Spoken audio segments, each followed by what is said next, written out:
very warm welcome to all of you to my channel. This side the studious girl welcoming you all once again to my channel, and today we are going to complete the part 2 for challenges of nation building. Part 1 is already posted and uploaded on the channel, so please do watch it, complete it, then you are going to see this part. And then I'm going to post the link for the Google Forms. One thing more I would like to tell you, earlier I uploaded the links for quizzes on each of my community posts, but now in that same post itself I have updated that to Google Forms, so you can do attempt them now. And please give me your feedbacks that how are those, is these beneficial to you or not, because I'm giving my 100% effort, so I need the recommendations and also the suggestions back, because that will be the greatest key and support to me in form of your suggestions that I can improve everything. So please do support me and my channel to grow and my mission to educate the world. I hope you will be supporting, and let's start with the further topics. So today we are going to start from the Gandhi's sacrifice, which is a page in the book after the consequences of partition. So from that we are going to start today. On 15th August 1947, Mahatma Gandhi did not participate in any of the Independence Day celebrations. 15th August 1947 को India को आज़ादी मिल गई थी, ये हम सब ने पढ़ा पिछले पार्ट में. उसके बाद गांधी जी ने इंडिपेंडेंस डे के किसी भी सेलिब्रेशन में पार्ट नहीं लिया. He did not take and did not participated in any of the event or celebration which was related to the independence of India. क्योंकि इतनी बड़ी चीज़ थी, इतने सालों की लड़ाई के बाद इंडिया को कुछ मिला था, बट गांधी जी ने कोई सेलिब्रेशन नहीं किया. बल्कि आप आगे, अभी मैं पढ़ाती हूँ आगे, वो कोलकाता गए थे, जो one of the communal zones था, जो हमने पिछले में पढ़ा था कि Lahore, Amritsar, Kolkata was the 3 main communal zones at that point of time for violence. तो वो कोलकाता में थे और वहाँ पर वो उस वायलेंस को रोकने की कोशिश कर रहे थे, और काफ़ी हद तक वो सक्सेसफुल भी रहे, बट लास्टली ही फेल्ड. अभी आगे पढ़ते हैं. He was in Kolkata in the areas which were torn by the riots between Hindus and Muslims. मैंने भी बोला कि वो कोलकाता में थे और वो राइट्स को रोकने की कोशिश कर रहे थे. He was saddened by the communal violence and disheartened that the principles of ahimsa, non-violence, and satyagraha, active but non-violent resistance, that he had lived and worked for, had failed to bind the people in troubled times. तो वो इस चीज़ से काफ़ी दुखी थे कि जो 2 principles अपने वो पूरे वर्ल्ड में एजुकेट कर रहे थे कि अहिंसा, मतलब हमें फाइट नहीं करनी है वॉयलेंटली, हम लोगों को सिर्फ नॉन वॉयलेंट तरीक़ों से अपनी कंट्री को आज़ाद कराना है, और हमें सत्याग्रह के through, Satyagraha was is tool, उसके थ्रू हमें अपना कंट्री की इंडिपेंडेंस चाहिए. बट वो लोग भूल गए थे उस टाइम पर जब ट्रबल का टाइम आया और हिंदूज और मुस्लिम्स लड़ रहे थे. तो उस चीज़ से काफ़ी दुखी थे कि जो वो प्रोपोगेट कर रहे थे इतने टाइम से, वो जब ज़रूरत पड़ी तो वो चीज़ लोगों ने फॉलो नहीं करी. तो वो उस चीज़ से काफ़ी सैडेंड थे. एंड ये काफ़ी अच्छा एमसीक्यू का क्वेश्चन है कि गांधी जी के क्या प्रिंसिपल्स थे. अहिंसा, non violence and Satyagraha was active but non violent resistance. तो ये हो सकता है एमसीक्यू में सिर्फ ये पूछिए गांधी जी के प्रिंसिपल्स क्या हैं, तो आप अहिंसा और सत्याग्रह जो भी, अगर दोनों ऑप्शन है, बोथ ए एंड बी है या फिर ए एंड सी है, तो आप वो चूज कर सकते हो. हो सकता है कि आपसे मीनिंग पूछ लिया जाए कि अहिंसा का मीनिंग क्या है, नॉन वायलेंस, वायलेंस, वो सब, और सत्याग्रह का मीनिंग भी पूछा जा सकता है कि सत्याग्रह क्या था, active but non violent resistance. His presence in Kolkata greatly improved the situation, and the coming of independence was celebrated in a spirit of communal harmony with joyous dancing in the streets. तो जैसे मैंने बोला था कि गांधी जी की presence की वजह से काफ़ी हद तक वहाँ पर कोलकाता में हालात सुधरे थे. तो वो सुधरे थे और लोगों ने सेलिब्रेशन वहाँ पे कैसे किया था, डांस करके स्ट्रीट्स में. लोगों ने वहाँ पर स्ट्रीट्स में डांस करके कम्युनल हार्मनी, वॉयलेंस ना करते हुए लोगों ने वहाँ पर अपना इंडिपेंडेंस डे सेलिब्रेट किया था. तो ये डिफरेंस था कि बाकी रीजन्स में हमारे कंट्री के फाइट हो रही थी, बट कोलकाता में अच्छे से जॉयस तरीके से लोग डांस करके सेलिब्रेशन कर रहे थे. तो महात्मा गांधी जी की प्रेजेंस का ये बहुत बड़ा डिफरेंस था. तो अगर आपको 1 या 2 मार्कर क्वेश्चन में आ जाता है, तो आप, ये भी एक बहुत अच्छा पॉइंट है जो आप लिख सकते हो कि what makes the difference between other political leaders and Mahatma Gandhi at the time of partition. Okay. Gandhiji's prayer meetings attracted large crowds, but this was short-lived as riots between Hindus and Muslims erupted once again, and Gandhiji had to resort to a fast to bring peace. Gandhi ji prayers करते थे, वो जो बोलते हैं ना प्रवचन देना, वो करते थे वो, तो उसमें वो काफ़ी भीड़ इकट्ठी हो जाती थी और वो डेली करते थे, ये उनका रेगुलर प्रैक्टिस था। तो उस चीज़ में उन्होंने काफ़ी क्राउड को अट्रैक्ट किया था, और उसके बाद पर ये चीज़ें जो क्राउड आता था वो तो उनका परमानेंट था, पर जो राइट्स वो रोक पाए थे वो काफ़ी शॉर्ट लिव्ड थे, मतलब कुछ टाइम के बाद वो राइट्स फिर शुरू हो गए थे हिंदूज और मुस्लिम्स के बीच में। तो लास्टली जब ये रुका नहीं वायलेंस, उनके कुछ टाइम के एफर्ट्स के बाद भी जब वो दोबारा शुरू हो गया, तो गांधी जी फास्ट पे बैठ गए कि मैं ये नहीं करूँगा, वो नहीं करूँगा, जब तक ये रुकेगा नहीं तो वो कुछ नहीं करेंगे, तो वो वाला उन्हें हथियाना पड़ा लास्टली। तो मैं एक चीज़ बताती हूँ, you should all as being a political science student and Mahatma Gandhi being one of the most important leaders in our politics या फिर हमारे इंडिपेंडेंस पे कंट्रीब्यूट करने के लिए, तो उनका अगर आप देखना चाहो या आप इंटरेस्टेड रहते हो हिस्टोरिकल मॉन्यूमेंट्स वगैरह में, दिल्ली में ही एक बिरला हाउस है एज अ मॉन्यूमेंट, वो प्रिजर्व्ड है अभी भी। वहाँ पर गांधी जी के फुटप्रिंट्स हैं जहाँ पे ही डाइड, वो उनकी क्राउड जहाँ पर वो प्रवचन देते थे वो भी अभी तक वो सीट प्रिजर्व्ड है, तो you can have a view of it. Birla house है, it is I think near Indira Gandhi's museum, near to that, तो आप मस्ट विजिट है आप लोगों के लिए।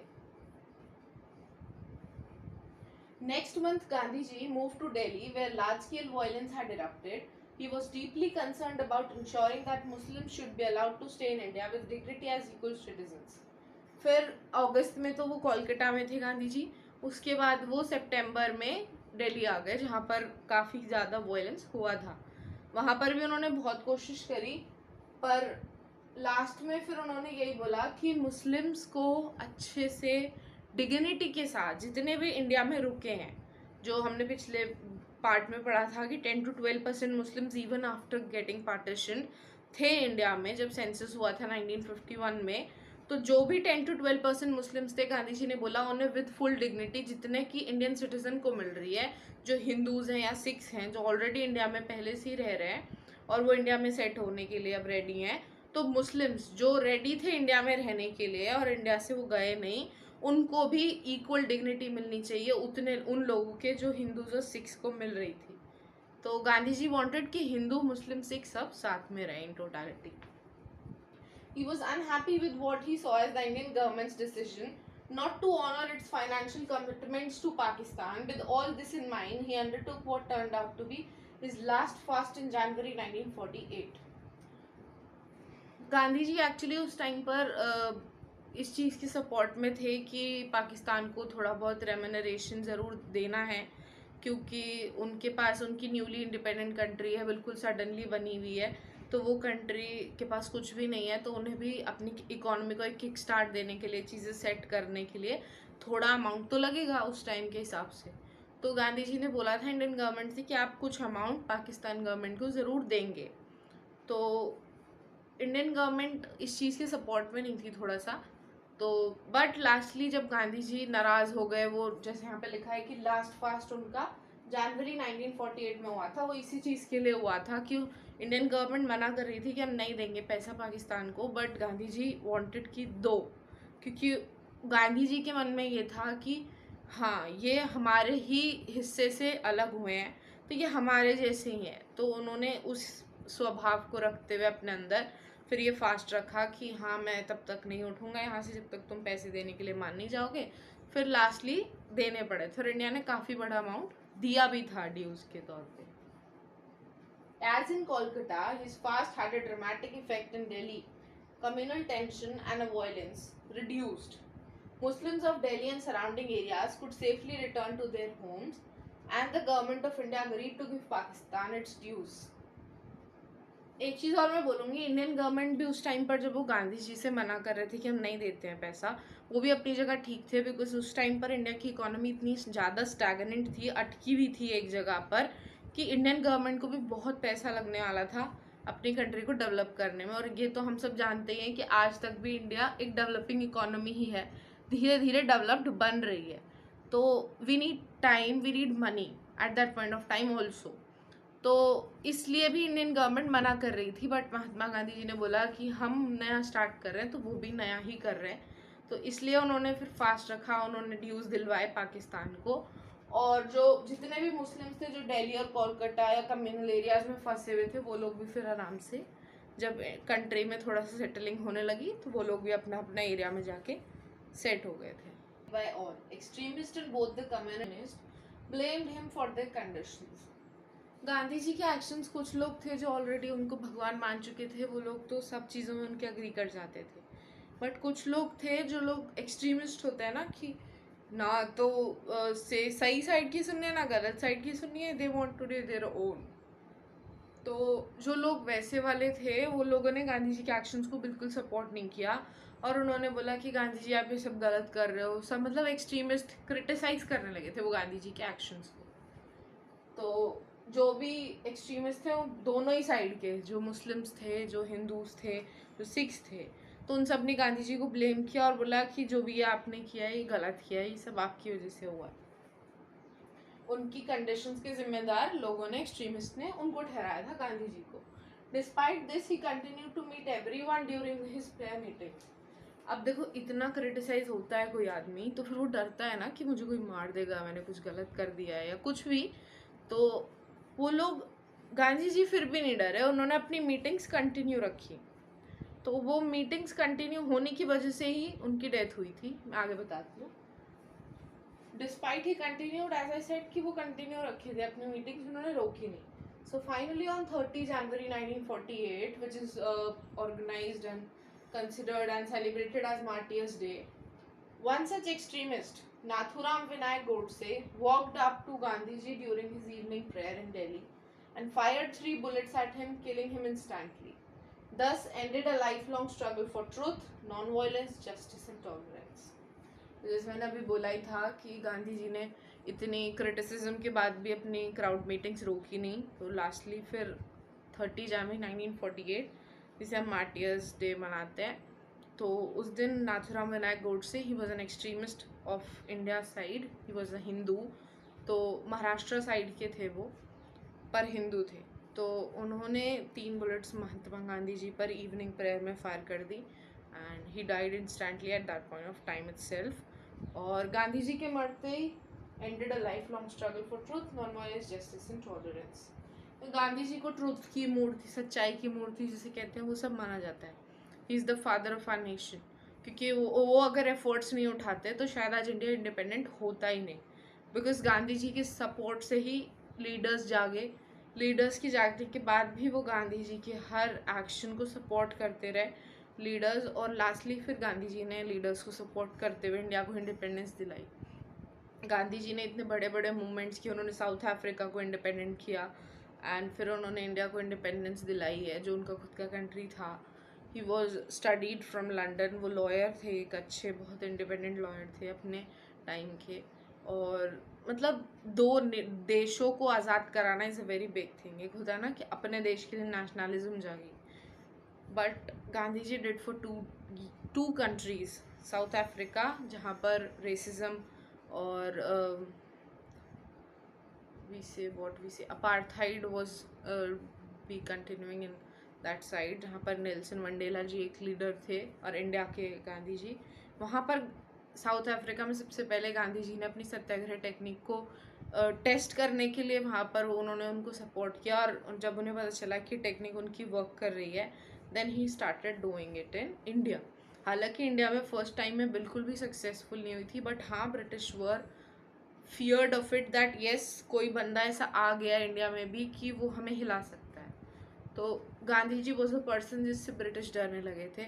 और सबसे बड़ी बात है कि जब आगे आप पढ़ोगे 12th में हिस्ट्री में कि क्रिप्स मिशन भी हुआ था, तो उसमें भी गांधी जी ने सबसे पहले बात की थी। तो Gandhi ji has been a very important part of our independence and he played a very big role. तो अब आगे बढ़ते हैं। इंटीग्रेशन ऑफ प्रिंसली स्टेट्स, जो आज आप देखते हो इंडिया में इतनी सारी स्टेट्स हैं, यूनियन टेरिटरीज हैं और सबके अपने अपनी गवर्नमेंट्स हैं, तो वो स्टेट्स बनी कैसे, आज उसके बारे में जानते हैं। British India was divided into what were called the British Indian province and the princely states. British India जो ब्रिटिश के टाइम पर जब ब्रिटिश हम पर रूल कर रहे थे उस टाइम पर दो टाइप्स की स्टेट्स या टेरिटरीज जो भी आप समझना चाहो वो होती थी. पहली होती थी ब्रिटिश इंडियन प्रोविंसेस, दूसरी थी प्रिंसली स्टेट्स. मैं बता देती हूँ फिर मैं आगे रीड आउट करती हूँ बुक की लैंग्वेज. ब्रिटिश इंडियन प्रोविंसेस वो थे जहाँ पर ब्रिटिश के रिप्रेजेंटेटिव्स रूल कर रहे थे इंडिया में, और प्रिंसली स्टेट्स वो थे जो राजघराने थे हमारे, जहाँ पर राजा बैठे हुए थे बट वो ब्रिटिश की पॉलिसीज को मान कर बैठे हुए थे, क्योंकि जहाँ पर भी जिस भी राजा ने ब्रिटिश की रूल्स रेगुलेशंस को नहीं माना उन्होंने अपने रिप्रेजेंटेटिव्स बिठा दिए उन्हें हटा के, और जिन्होंने अग्री कर लिया था उनकी पॉलिसीज को कि हाँ आपको इतने पैसे देंगे इतना टैक्स देंगे वो सब, तो वहाँ पर ब्रिटिश ने राजा को ही रहने दिया पावर में, बट उनसे बोला कि जो भी हमारे रूल्स एंड रेगुलेशंस है आप उसके हिसाब से ही पॉलिसीज़ बनाओगे, उसके हिसाब से ही काम करोगे, और हमारा रिप्रेजेंटेटिव एक आपके स्टेट में रहेगा और वो आपके एक्शंस को चेक करेगा, और अगर आप कुछ हमारे अगेंस्ट करने जाओगे तो आपकी पावर जाएगी. ओके. और आगे या पहले भी आपने पढ़े होंगे एक दो, तो आगे आप पढ़ोगे कि ब्रिटिशर्स की काफ़ी ऐसी पॉलिसीज़ भी आ गई थी जिससे उन्होंने प्रिंसली स्टेट्स को अक्वायर करना शुरू कर दिया था. जैसे एक था जैसे कि झांसी का उन्होंने एक्वायर किया था कि अगर किसी का अपना खुद का बेटा नहीं है और किसी ने अडॉप्ट किया हुआ है तो वो बेटे को उस टेरिटरी का राजा नहीं माना जाएगा और ब्रिटिश एक्वायर कर लेगा वो एरिया. जैसा कि उन्होंने झांसी की रानी को जब वो मर गई थी तो उनके बाद उनके बेटे को गद्दी ना देके वो ब्रिटिशर्स ने एक्वायर कर ली थी. The British Indian provinces were directly under the control of British government. मैंने बोला ही था कि वो ब्रिटिश के रोल में थी, कंट्रोल में थी, और वहाँ पर ब्रिटिश के रिप्रेजेंटेटिव कंट्रोल कर रहे थे. On the other hand several large and small states ruled by princes. Princes as said that कि राजा, जो मैंने बोला कि राजा रूल कर रहे थे, called the princely states enjoyed some form of control over their internal affairs as long as they accepted the British supremacy. वही चीज़ थी कि वो जब तक ब्रिटिश की बातें मान रहे हैं तब तक स्टेट उनका उनके पास है, जैसे उन्होंने ब्रिटिश के अगेंस्ट कुछ भी किया उनका स्टेट उनसे छिन जाएगा. दिस वॉज कॉल्ड पैरामाउंटेंसी और सुजरानिटी ऑफ द ब्रिटिश क्राउन. तो ये अगर आपको ये 2 या 4 मार्कर्स में आ सकता है क्वेश्चन, तो आप लिखना चाहो तो आप ये बिल्कुल एग्जैक्ट एनसीईआरटी लैंग्वेज है तो you can rely on this. और मैं अपनी प्रेजेंटेशन की लिंक आपको दे ही देती हूँ. अगर आप बुक से आपको लगता हो कि बुक बहुत बोरिंग होती है या कुछ भी, तो आप इसको भी प्रेफर कर सकते हो because this is exactly the NCERT language. तो यहाँ से यहाँ तक के points you can completely rely, और ये 4 पॉइंट्स हैं, तो थोड़ा बहुत अब ऊपर इंट्रोडक्शन या इससे ऊपर का पोर्शन जो हमने पीछे पढ़ा था महात्मा गांधी जी से पहले वाला, उसमें से कुछ आप इंट्रोडक्शन में डाल सकते हो, नीचे से ये 1-2 पॉइंट्स आगे ये भी आप ऐड कर सकते हो, तो आपका अच्छा खासा 4 या 6 मार्क का जिसमें भी आना चाहे आप लिख सकते हो आंसर. पैरामाउंटेंसी सुजरानिटी ब्रिटिश का मतलब कि कम्प्लीटली ब्रिटिश का कंट्रोल हो गया था. जहाँ पर रिप्रेजेंटेटिव बैठे थे वो तो था ही ब्रिटिश का, और जहाँ पर हमारे इंडिया के राजा बैठे थे वो भी उनकी सुजरानिटी मान चुके थे कि हाँ हम आपके रूल्स के हिसाब से ही रूल करेंगे.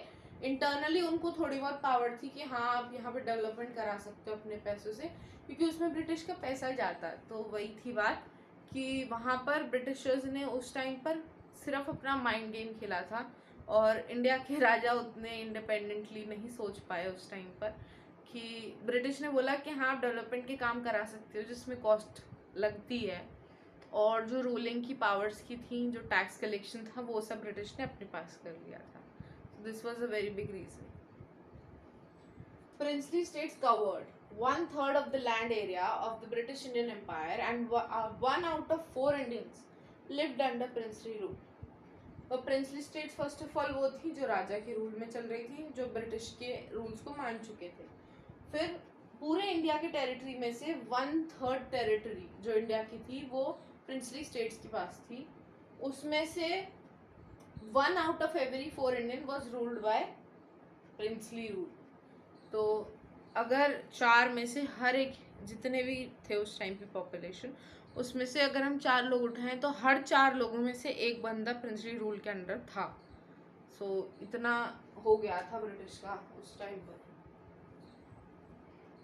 The problem in integrating 565 princely states was, हमारे इंडिया में 565 प्रिंसली स्टेट्स थे उस टाइम। आप समझ पा रहे हो कितनी बड़ी टेरिटरी होगी इंडिया की। कुछ ज़्यादा छोटे थे, कुछ बहुत बड़े बड़े थे। तो दिस इज़ द डिफरेंस कि जब इंडिया इंडिपेंडेंट हुई उस टाइम पर 565 प्रिंसली स्टेट्स इंडिया में थे।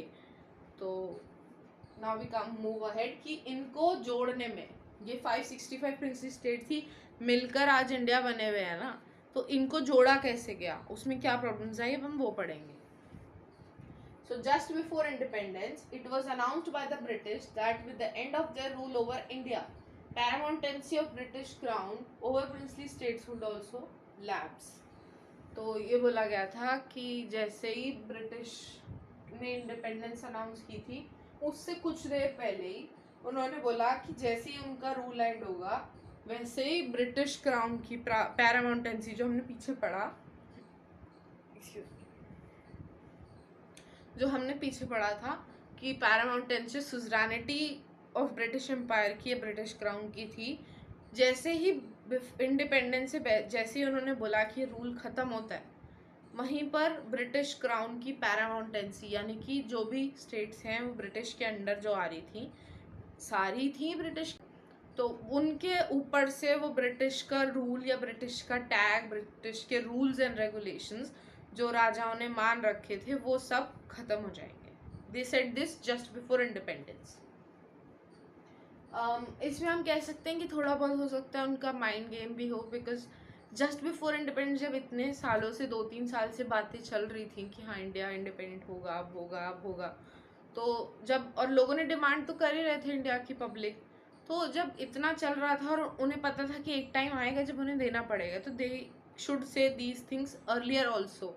जब उनके जाने से पहले इंडिया में कॉन्स्टिट्यूशन भी बनना शुरू हो गया था। इंडिया में 46 में कॉन्स्टिट्यूशन बनना शुरू हुआ था, 1946 में, तो वो बता सकते थे पर उन्होंने नहीं बताया। जैसे ही जाने का टाइम आया उनका, उन्होंने तभी बताई वो चीज़ें। उससे और ज़्यादा रक्स क्रिएट हो गया था इंडिया में, क्योस मच गया था। This meant that all these states, as many as 565 in all, would become legally independent. अब अगर वो हमें पहले बता देते ये चीज़ें कि हाँ हम जाएंगे तो रूल कोलैप्स होगा, तो आप अपनी स्टेट्स के बारे में सोच के रखो, आप हर चीज़ के बारे में सोच के रखो, but they did not tell us. तो उन्होंने कुछ नहीं बताया, तो अब एकदम से जाने से पहले उन्होंने बोल दिया कि सब इंडिपेंडेंट हो जाएंगे हमारे जाति। अब तो कितनी बड़ी मुश्किल चीज़ है ना ये कि 565 प्रिंसली स्टेट्स को वापस से इंडियन यूनियन में एक्वायर करना। अब उन्होंने तो ऑलरेडी बोल दिया इंडिपेंडेंट हो जाएंगे, उन्होंने ये भी नहीं बोला कि they need to join in India या Pakistan, they said they will be independent. तो इंडिपेंडेंट हो जाएंगी तो हम इंडिया कैसे बनाएंगे, आगे जानते हैं। The British government took the view that all these states were free to join either India or Pakistan or remain independent if they wish so. This decision was left not to the people but to the princely rulers of these states. उन्हें पता था कि जब princely ruler, कोई किसी के पास कोई territory होती है तो अपनी टेरिटरी क्यों देना चाहेगा, वो अच्छा वाला राजा बना हुआ है, रूल कर रहा है, तो why will he wish to leave that territory जहाँ पर उनको पावर है, इज्जत है, सब कुछ है उनके पास। तो उन्होंने ये डिसीजन, उन्होंने पहले तो ये बोल दिया कि इंडिपेंडेंट हो जाएंगे। दूसरी बात उन्होंने ये बोली कि उनके प्रिंसली रूलर्स जो वहाँ के राजा हैं इन टेरिटरीज के, वो डिसाइड करेंगे कि उन्हें इंडिपेंडेंट रहना है, उन्हें पाकिस्तान में ज्वाइन करना है या उन्हें इंडिया में ज्वाइन करना है। तो एक चीज़ ये थी। उसके बाद princely rulers, this was a very serious problem and could threaten the very existence of United India. United India का एग्जिस्टेंस थ्रेटन ऑफ कोर्स होना ही था। जब सब इंडिपेंडेंट हो गए तो सब बोलेंगे हमें इंडिपेंडेंट रहना है, हम नहीं ज्वाइन कर रहे हैं इंडिया के साथ, तो इंडिया कैसे बनेगा। The problem started very soon. जैसे ही अनाउंस हुआ था ये सब कि इंडिपेंडेंट रह सकते हैं, पाकिस्तान इंडिया कुछ भी ज्वाइन कर सकते हैं, so first of all the ruler of Travancore announce that the state had decided to stay independent. सबसे पहले रूलर ऑफ त्रावणकोर ने अनाउंस किया कि हम इंडिपेंडेंट रहेंगे, हमें नहीं मर्ज होना किसी भी कंट्री के साथ। Second, the Nizam of Hyderabad made a similar announcement the very next day. उस टाइम पर हैदराबाद के रूलर को निज़ाम बोला जाता था। आप आगे पढ़ोगे जब हैदराबाद डिटेल में आएगा इसी चैप्टर में। तो हैदराबाद के जो रूलर थे उनको निज़ाम बोला जाता था। उन्होंने भी जैसे त्रावणकोर ने अनाउंस किया, वेरी नेक्स्ट डे उन्होंने भी अनाउंस कर दिया कि हम भी इंडिपेंडेंट रहेंगे। Rulers like the Nawab of Bhopal were averse to joining the Constituent Assembly. Nawab of Bhopal को ये था कि ये कॉन्स्टिट्यूएंट असेंबली हम ज्वाइन नहीं करेंगे, क्योंकि वो ब्रिटिश के सामने बनी थी, तो उनके दिमाग में डर था कि वो कॉन्स्टिट्यूएंट असेंबली ब्रिटिश के इन्फ्लुएंस से बनी है, तो उसमें भी ब्रिटिश के जैसी पॉलिसीज़ होंगी, तो वो नहीं ज्वाइन करना चाहते थे इसको। तो ये तीन थे स्पेसिफिकली, त्रावणकोर, हैदराबाद एंड भोपाल। ये तीन स्टेट्स पर्टिकुलरली ने बहुत ज़्यादा प्रॉब्लमेटिक क्रिएट किया। और कश्मीर का तो हम सबको पता ही है, तो कश्मीर भी आगे चैप्टर्स में हम पढ़ेंगे इसी बुक में।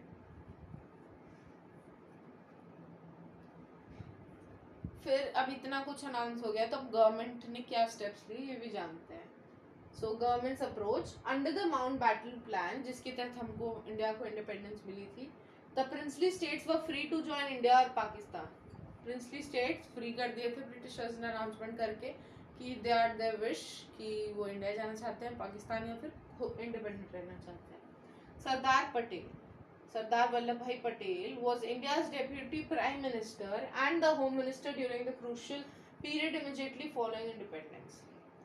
सरदार वल्लभ भाई पटेल उस टाइम पर इंडिया के डेप्यूटी प्राइम मिनिस्टर और होम मिनिस्टर थे, and he played a very crucial role in integrating these all 565 princely states in India and forming the Indian Union. He played a historic role in negotiating with the rulers of princely state, firmly but diplomatically bringing most of them to the Indian Union. ज़्यादातर तो सब India में आने के लिए already तैयार थे, पर जैसे मैंने बोला अभी ये तीन स्टेट्स और एक कश्मीर और थोड़े बहुत और थे जिन्हें पंडित नहीं, वल्लभ भाई पटेल ने पूरे डिप्लोमेसी के साथ उनको इंडियन यूनियन में साइन करवाया कि हाँ आप इंडियन यूनियन में आ रहे हो। सबसे बड़ी चीज़ है कि भोपाल, हैदराबाद, त्रावणकोर, ये सब हमारी टेरिटरी के सेंटर में आते हैं। सेंटर इन द सेंस कि टेरिटरी के अंदर ही, भोपाल कि एमपी के आसपास आता है, इंदौर में, और Travancore is near the down side of Karnataka and Kerala, somewhere around that, and Hyderabad तो हम सब जानते ही हैं। तो ये सारी टेरिटरीज ऐसी हैं जो हमारी टेरिटरीज के बीच में आती हैं, मतलब सराउंडेड बाय इंडियन टेरिटरी हैं टोटली। किसी साइड पे, ये बॉर्डर की साइड पे नहीं है कि हम इन्हें बाहर से बाहर अलग कर सकते हैं।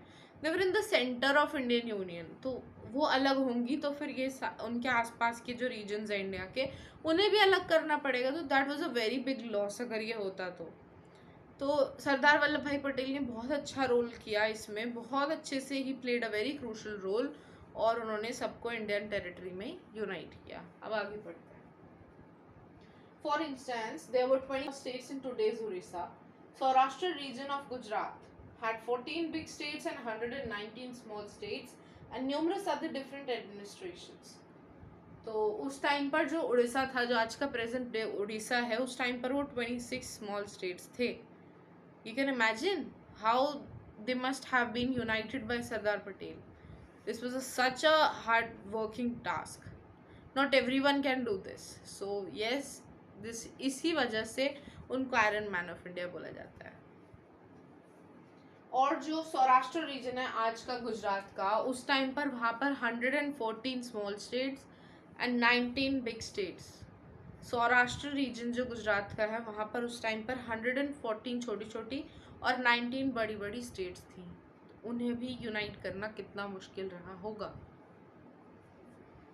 The governments approach was guided by 3 considerations. Government ने भी 3 तरीके अपनाए कि इन्हें कैसे यूनाइट किया जाए। The people of the most of the princely states clearly wanted to become the part of Indian Union. सबसे बड़ी चीज़ तो यही थी कि ज़्यादातर जो इंडियन यूनियन के प्रिंसली स्टेट थे वो सब इंडिया में ही रहना चाहते थे। हर किसी ने इतनी प्रॉब्लम नहीं करी, वो जो मेन 4 थे, प्रॉब्लम्स ज़्यादा उन्हीं के पास आई थी। Okay, the government was prepared to be flexible in giving autonomy to some regions. The idea was to accommodate plurality and adopt a flexible approach in dealing with the demands of region. तो government flexible होने के लिए तैयार थी, India की government, कि एकदम से हम सबसे पावर नहीं छीन सकते, सबको मेंटली प्रिपेयर करना पड़ता है ना। तो इंडिया तैयार थी वो अकोमोडेट करने के लिए प्लुरैलिटी। तो इंडिया ने बोला ठीक है, आप इंटरनली आप राजा रहिए, बस आप इंडियन यूनियन में आ जाइए, आप अपना सब चीज़ें खुद संभालिए, बस जो इंडिया के मेन रूल्स हैं उन्हें आप फॉलो करिए अपने एरिया में, बाकी गद्दी आपकी कोई नहीं छीनेगा। तो वो पूरी टेरिटरी उन्होंने अक्वायर कर ली थी। ऐसे ही करते करते ऑलमोस्ट सब राजा आ गए थे, बस वो 4 Kashmir, Hyderabad, Nawab Bhopal and what we call that Travancore, ये 4 टेरिटरीज रह गई थी, बाकी सब इंडियन यूनियन में असेंड कर चुकी थी उस टाइम तक। In the backdrop of partition, which brought into focus the contest over demarcation of territory, the integration and consolidation of the territorial boundaries of the nation had assumed supreme importance. तो इसी चीज़ के चलते हुए हमारे nation की जो territorial boundaries थी वो भी हमें डिसाइड करनी थी फर्दर मोर, तो उन चीज़ों का भी इम्पोर्टेंस उन्होंने हमारे गवर्नमेंट ने सोचना शुरू कर दिया था। सबसे बड़ी चीज़ मैं एक बात बताऊंगी आपको, हमारी इंडियन यूनियन में असेंड कराया था इन सारी टेरिटरीज़ को ये बोल के कि इंटरनल अफेयर्स आपके पास रहेंगे और आपको थोड़ा बहुत पे भी मिलता रहेगा, जैसा भी होगा, जितना भी उन्होंने अपने एग्रीमेंट में फ़िक्स किया होगा। बट कुछ टाइम बाद जब इंदिरा गांधी की गवर्नमेंट थी 1971 में, तो उसके आसपास ही उन्होंने जब नेशनलाइजेशन ऑफ बैंक्स किया था, I think around 1960 she did nationalisation of around 14 to 15 banks. तो वो नेशनलाइजेशन ऑफ बैंक्स के टाइम पर जब इंडिया की इकोनॉमी काफ़ी डाउन हो रही थी, तो Indira Gandhi ji was the one prime minister जो थी हमारी, उन्होंने ये बंद कराए थे जो रेम्यूनरेशन प्रिंसली स्टेट्स ले रहे थे इंडियन यूनियन में आने का, और उनसे बोला गया था कि अब आप हट जाइए, यहाँ पर भी हमारे चीफ मिनिस्टर्स बैठेंगे। तो Indira Gandhi made and stopped that particular fixed remuneration which was going to the rulers at that point of time। वो इंडियन यूनियन में थे बट उनको पैसा मिल रहा था उस चीज़ का, तो इंदिरा गांधी जी was the one। Before 15th August 1947, peaceful negotiations had brought almost all states whose territories were contiguous to the new boundaries of India into the Indian Union। 15 अगस्त 1947 से पहले पहले ऑलमोस्ट सारी टेरिटरीज जितने भी 565 में से थी ऑलमोस्ट सब इंडियन यूनियन में असेंड कर चुकी थी, सिवाय कश्मीर के। कश्मीर की एक अलग स्टोरी है, अदरवाइज जितने भी थे, ये नवाब भोपाल, निज़ाम ऑफ हैदराबाद, त्रवानकोर के रूलर, ये सब असेंड कर चुके थे बिफोर 15 अगस्त 1947 से पहले, सिर्फ कश्मीर रह गया था। The rulers of most of the states signed a document called the Instrument of Accession, which meant that the state agreed to become part of the Union of India। तो रूलर्स जितने भी थे, जितने भी अग्री कर चुके थे, जैसे मैंने बोला कि सब अग्री कर चुके थे ऑलमोस्ट, कश्मीर को छोड़ के हैदराबाद, भोपाल, त्रवानकोर और बाकी सारी स्टेट्स सब अग्री कर चुके थे। तो उन सब ने एक डॉक्यूमेंट साइन किया था जिसे कहते हैं इंस्ट्रूमेंट ऑफ असेशन। इसमें साइन करने का मतलब ये था कि आप इंडियन यूनियन के पार्ट बन चुके हो, आपने इंडिया के कॉन्स्टिट्यूशन को सुप्रीमेसी उसकी मान ली है and you are coming to the territory of India. Accession of the princely states of Junagadh, Hyderabad, Kashmir and Manipur proved more difficult than the rest। तो जूनागढ़ और त्रवानकोर वर समवेयर अराउंड नियर, तो वो equal बैठता है। तो ये स्टेट्स थी princely states, Junagadh, Hyderabad, Kashmir and Manipur, जिन्होंने काफ़ी प्रॉब्लम किया, बट ये भी असेंड कर चुके थे बिफोर 15 अगस्त 1947, सिर्फ कश्मीर रह गया था। तो ये थे। अब आगे पढ़ते हैं। The issue of Junagadh was resolve after plebiscite confirm people's desire to join India.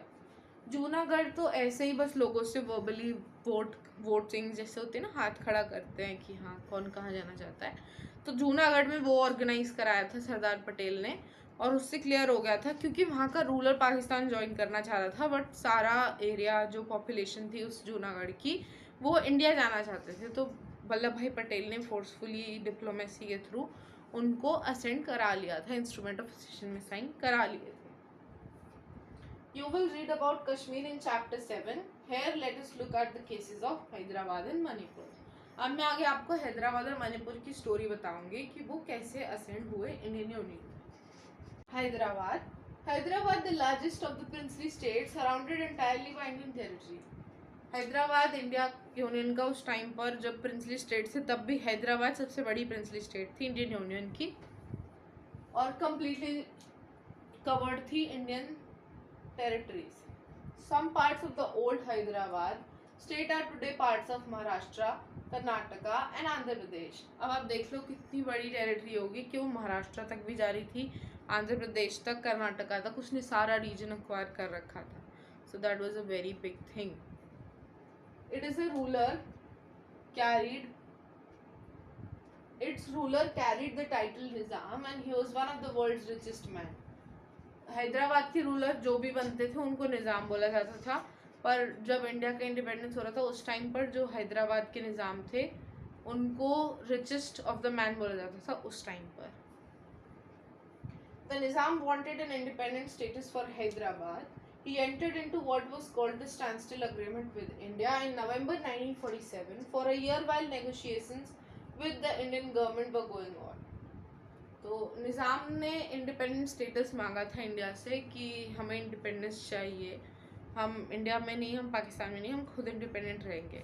But आप खुद सोचो कि हैदराबाद वाला एरिया सारा महाराष्ट्र, कर्नाटका, आंध्र प्रदेश, जैसा कि हमें पता चल रहा है कि आज के ये पार्ट्स उस टाइम पर हैदराबाद में आते थे, तो इंडिया की कितनी बड़ी टेरिटरी तो हैदराबाद में चली जाती, तो इंडिपेंडेंट हो जाते वो। अगर तो इंडिया का कितनी छोटी सी टेरिटरी होती है आज की डेट में।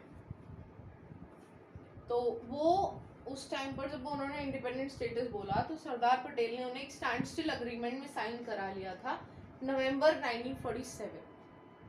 तो यहाँ पर आप देखोगे कि इंडिपेंडेंस के बाद का टाइम आ गया है, तो वो साइन उन्होंने पहले ही करा लिए थे and Patel was very confident about it कि इंडिया में ही आ जाएंगे, क्योंकि उन्होंने इतनी डिप्लोमेसी से पढ़ा था ना कि वो डिप्लोमेसी से भी काम कर रहे थे। तो डिप्लोमेसी सरदार पटेल की थी, अगर वो शायद ये नहीं साइन कराते तो हैदराबाद इंडिया का नहीं होता। तो ये उन्होंने स्टैंड अग्रीमेंट इंडिपेंडेंस से पहले करा लिया था, तो इस वजह से हैदराबाद इंडिया में था। तो नवंबर 1947 से अ ईयर का अग्रीमेंट था। तो नवंबर 1947 से एक साल का अग्रीमेंट उन्होंने किया था हैदराबाद से कि इतने हैदराबाद ना तो इंडिया में जाएगा ना तो पाकिस्तान में जाएगा। सिर्फ एक साल का अग्रीमेंट था, तो ये एक साल की बात थी। एक साल के बाद उन्हें फिर डिसाइड करने के लिए बोला जाएगा कि आपको इंडिया जाना है या आपको वो इंडिपेंडेंट रहना है या पाकिस्तान जाना है। In the meantime, a movement of the people of Hyderabad state against the Nizam rule gathered forces। इससे पहले मैं एक चीज़ और बताऊंगी, ये बहुत अच्छा MCQ आता है क्वेश्चन पेपर में, हमेशा से ही आता है ज़्यादातर, कि पूछा जाता है कि स्टैंड स्टिल अग्रीमेंट कितने टाइम के लिए था। तो एक्चुअली ये वर्ड्स में लिखा हुआ है ना बुक में भी, तो इसलिए बच्चों का इतना ध्यान नहीं जाता है इस पर।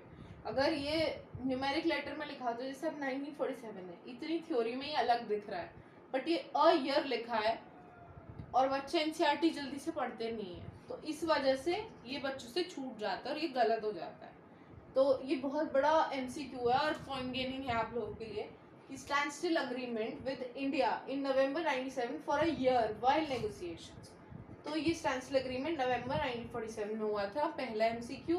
दूसरा कि एक साल का हुआ था, कई बार 5 साल लिखा आता है, 4 years लिखा आता है, बट ये एक साल का ही हुआ था। अगला पॉइंट था कि मूवमेंट हो गया था हैदराबाद स्टेट में और वहाँ के निज़ाम ने अपनी फोर्सेस खड़ी कर ली थी। हैदराबाद में एक मूवमेंट शुरू हुआ था, मैं आगे बताती हूँ किस किस ने किया था मूवमेंट, बट वो मूवमेंट हो गया था और वहाँ से फिर निज़ाम को अपनी फोर्सेस खड़ी करनी पड़ी। The peasantry in Telangana region in particular. तो अब आप देख लो आज का तेलंगाना जो है वो उस टाइम पर माइट भी रहता होगा, वही तेलंगाना वो हैदराबाद में आता होगा। तो वो तेलंगाना रीजन में पीजेंट्री जो थी, जो वहाँ के नॉर्मल फार्मर्स टाइप थे, उन लोगों ने जो निज़ाम के ऑपरेसिव रूल के थे वो उसके अगेंस्ट खड़े हो गए। तो तेलंगाना रीजन में जो पीजेंट्री थी, वर्किंग क्लास थी, पुअर वर्किंग क्लास, उन लोगों ने निज़ाम के अगेंस्ट पे मूवमेंट खड़ा कर दिया था कि वो सफ़र कर चुके थे कि निज़ाम किस तरीके से रूल करता है, वो माइट भी कुछ स्ट्रिक्ट ऑर्डर देते होंगे या मार पिटाई या कुछ भी हार्ड पनिशमेंट्स देते होंगे। तो उस वजह से उन्होंने मूवमेंट शुरू कर दिया था निज़ाम के against. Women who had seen the worst of this operation joined the movement in large numbers. तो जो ये ऑपरेशन होता होगा, पीजेंट्री थी तो ज़्यादातर फीमेल्स तो नहीं होती होंगी, मेल्स ही होते होंगे, और फिर वुमेन्स अपने हस्बैंड्स को सपोर्ट करने के लिए ज़रूर जाएंगी। तो वो वुमेन्स जो थी वो भी वो ऑपरेशन को देख चुकी थी कि क्या होता था लोगों के साथ, उनके हस्बैंड्स, उनके ब्रदर्स जो भी थे, तो उन्होंने भी काफ़ी लार्ज नंबर में वुमेन ने भी ये मूवमेंट को ज्वाइन किया था। Hyderabad town was the nerve centre of this movement. तो ये जो मेन टाउन था ये वहीं पर मूवमेंट शुरू हुआ था। The communist and the Hyderabad Congress were in the forefront of the movement. Communist और हैदराबाद की जो इंडिपेंडेंट कांग्रेस थी वो वहां पर फोरफ्रंट पे थी, मूवमेंट को देख रहे थे वो लोग। निजाम, हैदराबाद कांग्रेस यहाँ पे है कि जो इंडियन नेशनल कांग्रेस थी वो उसने हर स्टेट में अपनी एक सेंटर्स बना रखे थे, तो इंडियन नेशनल कांग्रेस का ही हैदराबाद कांग्रेस था। Nizam responded by unleashing a paramilitary force known as the Razakars, the people. The atrocities and communal nature of the Razakars knew no bounds. तो ये जो निज़ाम थे रिचेस्ट मैन थे वर्ल्ड के, तो उनकी खुद की अपनी मिलिट्री थी, पैरा मिलिट्री फोर्स, जो आजकल इंडिया में प्राइम मिनिस्टर्स को, प्रेसिडेंट्स को दी जाती है, वो उस टाइम पर निज़ाम के पास होती थी, वो भी हैदराबाद के।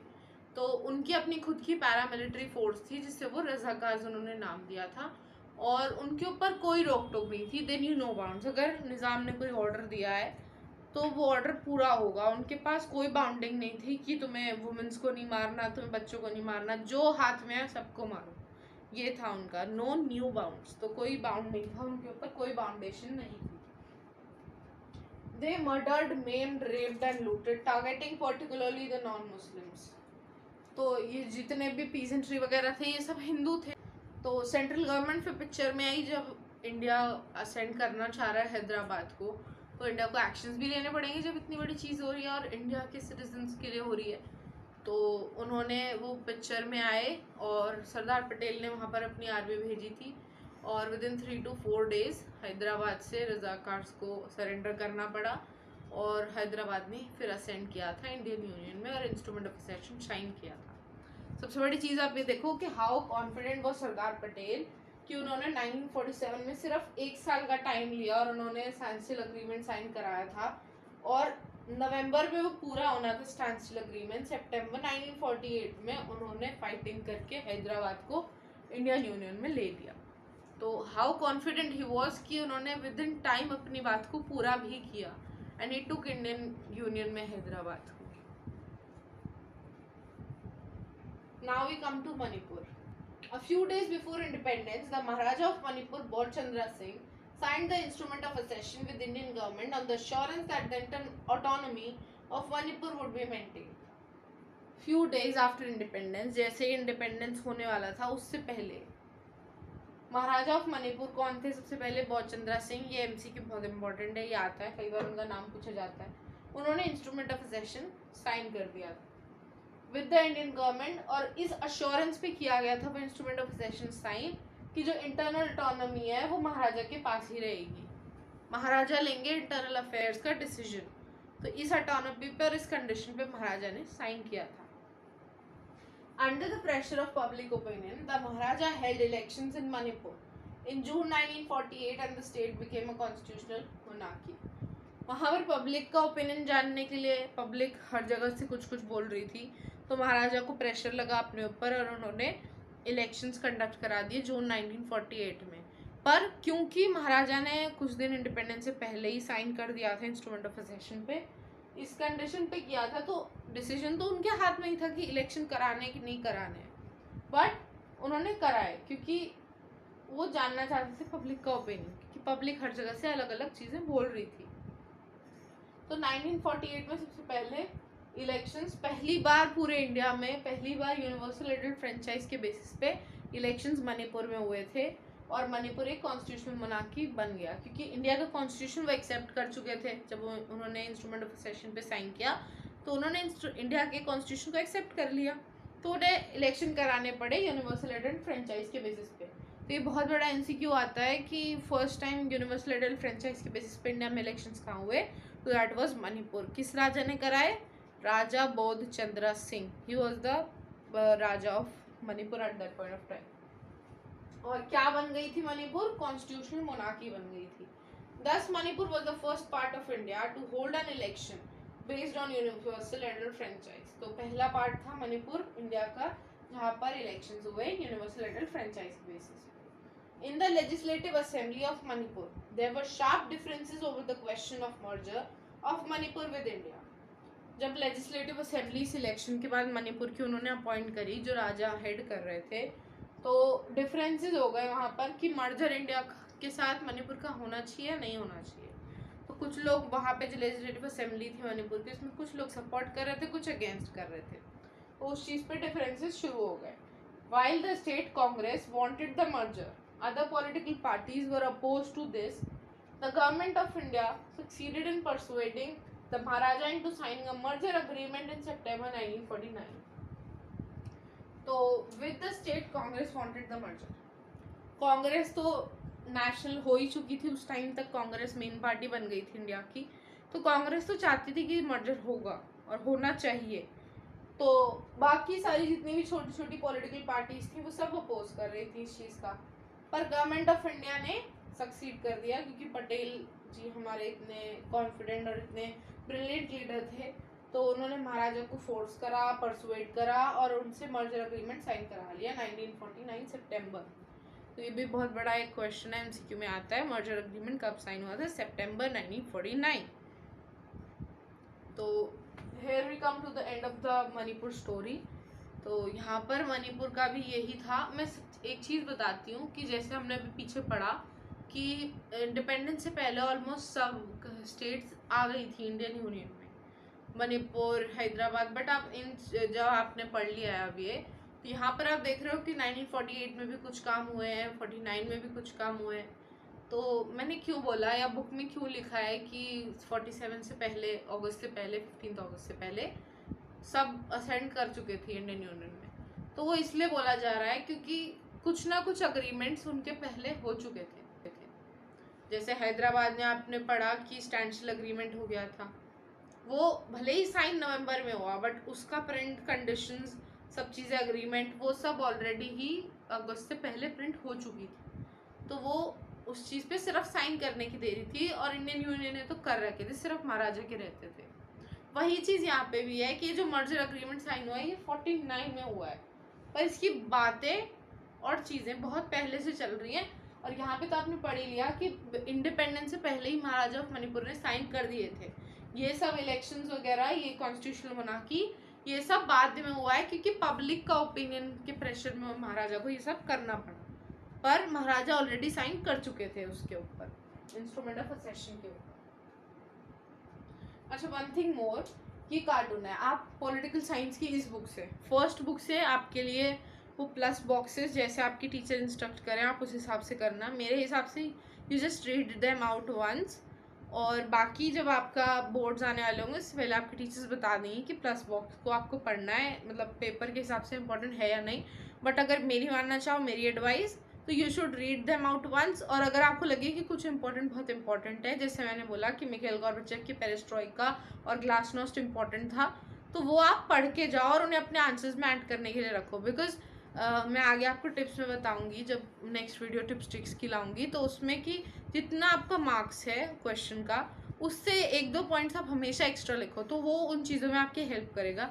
इन केस अगर आपका डायरेक्ट क्वेश्चन भी नहीं आता है वहाँ से, वैसे आता है जो पेरिस्ट्रोइका ग्लासनोस्ट की मैं रिफॉर्म्स बता रही हूँ, वो पहले तो चैप्टर में आप जाके देखना, मैंने लेक्चर डाला हुआ है उसका, और वो MCQ क्वेश्चन में आता है डायरेक्ट। सो इससे पता लगता है कि पढ़ना तो चाहिए। मतलब इतना थरो मत करो जितना आप चैप्टर को कर रहे हो, but you should read them once और ट्वाइस, ताकि एटलीस्ट अगर क्वेश्चन आ भी जाता है MCQ फॉर्म में तो आप बिल्कुल ब्लैंक नहीं हो कि क्या था। तो रीड ज़रूर करो। और यही चीज़ मैं इस बुक के लिए भी कहूँगी, इस बुक से you have maps and cartoons. तो मैप्स एंड कार्टून्स इस बुक से आएंगे। अभी मैं आपको एक कार्टून समझाती हूँ। दो मतलब हर चैप्टर से जहाँ भी मैप्स हैं और कार्टून्स हैं वो सब आएंगे, और मैं अपनी PPT में लाऊंगी एंड आपको समझाऊंगी भी। आप लिख सकते हो अपनी बुक के नीचे ताकि आप पढ़ो तो आपको याद आ जाए। और बाकी जो आपके टीचर्स इंपॉर्टेंट बचा है, जो मुझे इंपॉर्टेंट बताई थी, वो मैं आपको यहाँ दिखा रही हूँ। बाकी जो आपकी टीचर अगर कुछ इससे अलग इंपॉर्टेंट बताती हैं तो आप वो भी कर सकते हो। ठीक है, तब आओ पहला कार्टून करते हैं इस बुक का। तो ये हमारे सरदार पटेल हैं, आप यहाँ पे अपनी बुक में देख रहे हैं पटेल लिखा हुआ है।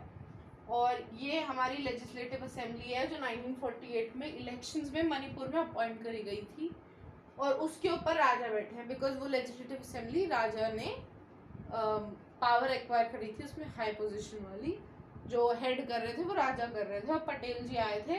देखो यहाँ पे क्या लिखा है, no no don't get up your highness, just give me this that will do enough. Raja ji ने सिर्फ एक पेपर रोल किया हुआ पकड़ा हुआ है, पटेल बोल रहे हैं कि बस आप मुझे ये दे दो, आप उठो मत अपनी गद्दी से।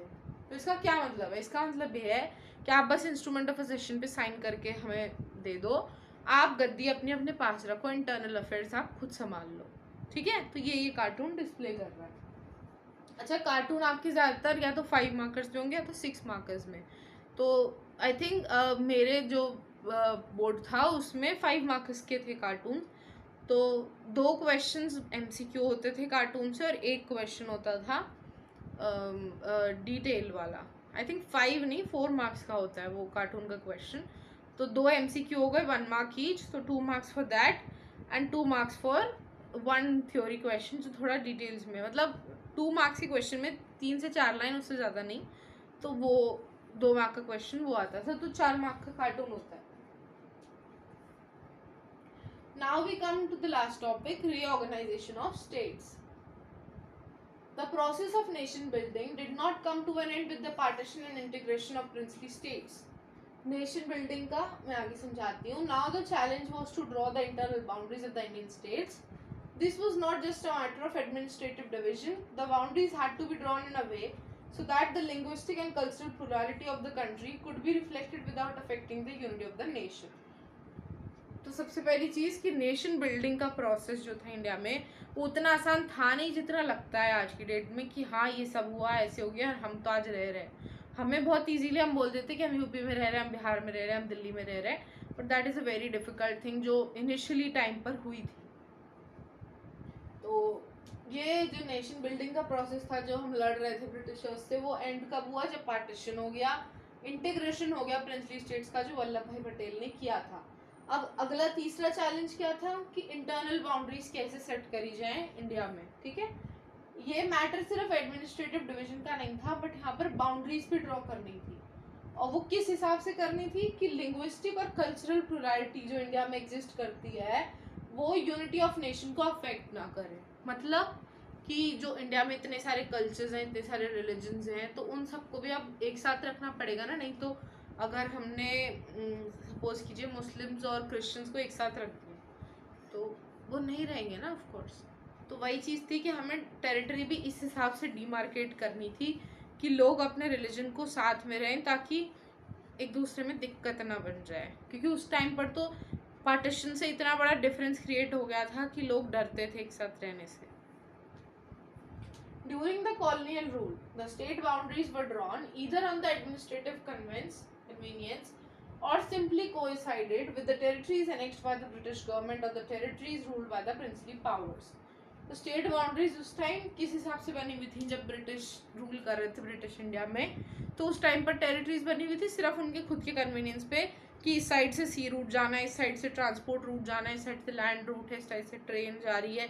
तो वो अपने कन्वीनियंस के बेसिस पे उन्होंने टेरिटरीज डिवाइड कर रखी थी। उस टाइम पर उन्होंने अपनी कैपिटल भी उस हिसाब से बनाई हुई थी कि जहाँ पर सबसे ज़्यादा ट्रेड है, जहाँ पर सबसे ज़्यादा टैक्सेशन आती है, उस हिसाब से उन्होंने अपनी टेरिटरीज बनाई।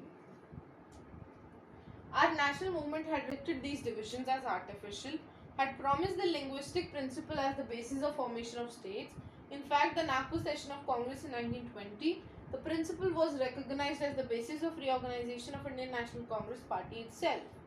तो हमारा नेशनल मूवमेंट कौन सा था? जो 1942 में लास्ट हुआ था, क्विट इंडिया मूवमेंट। और उससे पहले ही जब ये नेशनल मूवमेंट की शुरुआत हुई थी अर्लियर टाइम्स में, उस टाइम पर इंडिया ने बोल दिया था, जो लीडर्स थे हमारे लोकल लीडर्स, नेहरू जी, पटेल जी, सब लोग, गांधी जी वगैरह, तो इन सब ने बोल दिया था ऑलरेडी कि ये जो टेरिटरीज डिवाइड की हुई हैं ब्रिटिश इंडिया में, वो सब आर्टिफिशियल बेसिस पे हैं। हम अपनी टेरिटरीज खुद लिंग्विस्टिक और कल्चरल माइनॉरिटी के बेसिस पे बनाएंगे। ठीक है, तो उन्होंने प्रॉमिस किया था बकायदा। और फिर जब नागपुर सेशन हुआ कांग्रेस का 1920 में, कांग्रेस के 3-4 सेशंस हुए हैं, कुछ लखनऊ में हुए हैं, कुछ इलाहाबाद में हुए हैं। तो वैसे जो 1920 वाला सेशन था वो नागपुर में हुआ था कांग्रेस पार्टी का। तो उसमें उन लोगों का मेन प्रिंसिपल ही था कि रीऑर्गेनाइजेशन ऑफ इंडियन नेशनल कांग्रेस कैसे करना है और स्टेट को कैसे रीऑर्गेनाइज करना है कि सब लोग साथ में रहें और अच्छे से रहें, यूनिटी भी इंडिया की अफेक्ट नहीं हो। Our leaders felt that carving out states on the basis of language might lead to disruption and disintegration. उस टाइम पर लोगों को और लीडर्स को ये लगने लगा था कि पार्टीशन की वजह से इतना कुछ हो चुका है कि ये बहुत प्रॉब्लमेटिक हो जाएगा इंडिया के लिए कि कैसे टेरिटरीज को बनाया जाए और यूनिटी भी इफेक्ट नहीं हो, और लैंग्वेज पे बना दी अगर टेरिटरी तो फिर बहुत ज़्यादा डिसइंटीग्रेशन और डिसरप्शन खड़ा हो जाएगा। ये उन लीडर्स को लग रहा था कि अब जब लैंग्वेजेस है तो उन्होंने ये सोचा था कि हम सब अलग अलग लैंग्वेजेस कर देंगे, तो पहले तो फिर से बहुत सारी स्टेट्स बन जाएंगी क्योंकि बहुत लैंग्वेजेस थी। फिर दूसरी चीज़ कि बहुत ज़्यादा प्रॉब्लम हो जाती गवर्नेंस करने में, सब चीज़ों में काफ़ी प्रॉब्लम हो जाती है। और उन्हें लगा था कि फिर से जब छोटे छोटे उसमें टेरिटरी पूरी इंडिया की डिवाइड हो जाएगी पहले की तरह, तो फिर लोग फिर से अलग अलग बिखर जाएंगे, तो प्रॉब्लम थी। तो ये चीज़ें थी जिससे उन लोगों ने अवॉइड किया था। फिर it was also felt that this would draw attention away from the other social economic challenges that the country faced, so the central leadership decided to postpone the matters. तो पहली चीज़ तो यही था कि उन्हें डर लगने लगा कि इतनी सारी लैंग्वेजेस हैं, इतने सारे हिस्सों में हम बांटेंगे लैंग्वेजेस के बेसिस पे, तो सबसे पहले तो यूनिटी अफेक्ट हो जाएगी। उसके बाद जो प्रॉब्लम्स इस टाइम प्रेजेंटली कंट्री में ज़्यादा इंपॉर्टेंट है कि इकोनॉमिकली कुछ नहीं है, सोशली कुछ नहीं है, लोग परेशान हैं हर चीज़ से, तो उस चीज़ों से भी फिर दिमाग हट जाएगा। जब डिमार्केशन करने लगेंगे तो फिर वहाँ पर अच्छे से फोकस करना पड़ेगा, तो फिर आगे की चीज़ें, हम पीछे की चीज़ें छूट जाएंगी हमारी। उन्होंने बोला अभी इस चीज़ को पोस्टपोन करते हैं, तो they postpone that matter. The need for postponement was also felt because the fate of princely states had not been decided. Also, the memory of partition was still fresh. कुछ हद तक उन्होंने पोस्टपोनमेंट का इसलिए भी सोचा क्योंकि जैसे आपने देखा कि 1949 तक भी जो मर्जर अग्रीमेंट था वो मणिपुर का साइन हुआ है, तो अभी भी कुछ प्रिंसली स्टेट्स की रह गई थी फिर डिसाइड करने की वो इंडिया में आ रहे हैं, इंडिपेंडेंट रह रहे हैं, पाकिस्तान जा रहे हैं, तो उनके वजह से भी उन्हें थोड़ा सा पोस्टपोनमेंट करना पड़ा। और पार्टीशन की मेमोरी तो अभी तक फ्रेश थी, तो उन्हें बार बार इसी बात का डर सताया जा रहा था कि हम अलग अलग कर देंगे तो कहीं फिर से डिवीजन ना खड़े हो जाए। The decision of national leadership was challenged by the local leaders and the people. Protests began in the Telugu-speaking areas of Old Madras province, which included present-day Tamil Nadu, parts of Andhra Pradesh, Kerala and Karnataka. तो ये जो national leadership का decision था postpone करने का, उसको challenge करा गया लोकल लीडर्स से, जो तेलुगु स्पीकिंग रीजन्स थे, जो आज तमिलनाडु, कर्नाटका, मद्रास के ओल्ड मद्रास प्रोविंस जो था उस टाइम, उसको आज तमिलनाडु, आंध्र प्रदेश, केरला और कर्नाटका बोला जाता है।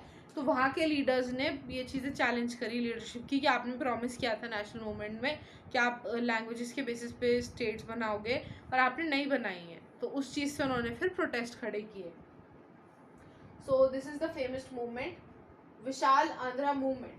This demanded that the Telugu speaking area should be separated from the Madras province of which they were a part and be made into a separate Andhra province.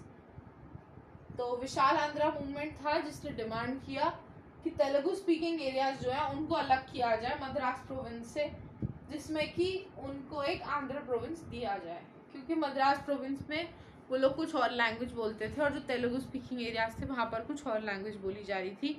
तो उन्होंने बोला कि हम ये विशाल आंध्रा मूवमेंट खड़ा किया हमने, इससे हमें एक अपना सेपरेट आंध्र प्रोविंस चाहिए, हम मद्रास में नहीं रहना चाहते।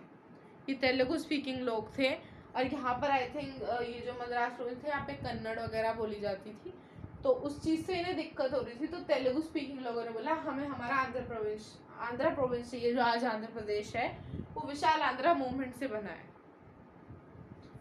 तो now we come. Potti Srimullu, a Congress leader and a veteran Gandhi, went on an indefinite fast that led to his death after 56 days. इस विशाल आंध्रा मूवमेंट के तहत ही potty श्रीमुल्लू was a Congress leader and a veteran Gandhian. हमने खान अब्दुल गफ्फार खान को क्या बोला था? He was the frontier Gandhi. And Potti Sriramulu is the veteran Gandhi. तो frontier Gandhi से आप याद रखना कि वो NWF के लीडर थे, NWFP के नॉर्थ वेस्टर्न फ्रंटियर प्रोविंस के खान अब्दुल गफ्फार खान, तो उन्हें फ्रंटियर गांधी ही बोला जाता है। और जो विशाल आंध्रा मूवमेंट के मेन लीडर थे Potti Sriramulu, he was from India, तो उन्हें वेटेरियन गांधी बोला जाता है। और उन्होंने इस चीज़ के रिवोल्ट में कि उन्हें विशाल आंध्रा मूवमेंट में वो गांधी जी के बहुत बड़े फॉलोअर थे, तो उन्होंने उन्हीं का तरीका अपनाया अहिंसा का, और सत्याग्रह करने बैठ गए कि मैं फास्ट करूँगा। और स्टेट ने सोचते सोचते इतना टाइम लगा दिया कि 56 डेज तक वो फास्ट पर थे और उसके बाद उनकी डेथ हो गई। तो स्टेट ने 56 डेज लिए which is about 1.5 month approximately, तो हाफ मंथ से भी ज़्यादा, तो 25 डेज, तो उतना टाइम स्टेट ने लिया था 1 मंथ 25 डेज के अप्रॉक्स, उसमें उनकी डेथ हो गई। क्योंकि इतना टाइम आदमी नहीं भूखा रह सकता है, हम 1 हफ्ता 2 हफ्ता रह सकता है आदमी ज़्यादा से ज़्यादा, बट उससे ज़्यादा नहीं रह सकता है। तो यस, उसमें उनकी डेथ हो गई। उनकी डेथ के बाद काफ़ी अनरेस्ट हुआ एरिया में और उससे वॉयलेंट आउटबर्स्ट होने लगे आंध्रा रीजन में। People in large number took to the streets, बहुत सारे लोग रोड पे उतर गए।